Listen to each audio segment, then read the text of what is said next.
Хан Шадибек взошел на Золотоордынский престол после смерти своего двоюродного брата, хана Тимур-Кутлуга. Своим приходом к власти он был всецело обязан Беклеребеку-Эдиге. Шадибек считался далеко не лучшим кандидатом в правители. О нем отзывались, что он мало интересовался государственными делами, а вместо того проводил все свое время в развлечениях. Но именно такой правитель более всего устраивал Беклеребека, ведь при безвольном хане реальная власть принадлежала Эдиге, а Шадибек, погрузившись в наслаждение, не вмешивался в его дела.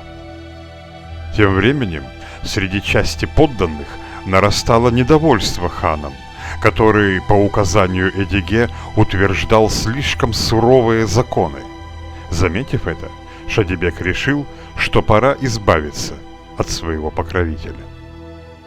Когда Эдиге удалился в Сибирь, чтобы воевать там с Тохтамышем, это была их последняя схватка, во время которой Тохтамыш погиб, Шадибек отстранил Эдиге от двора и лишил его звания Беклеребека.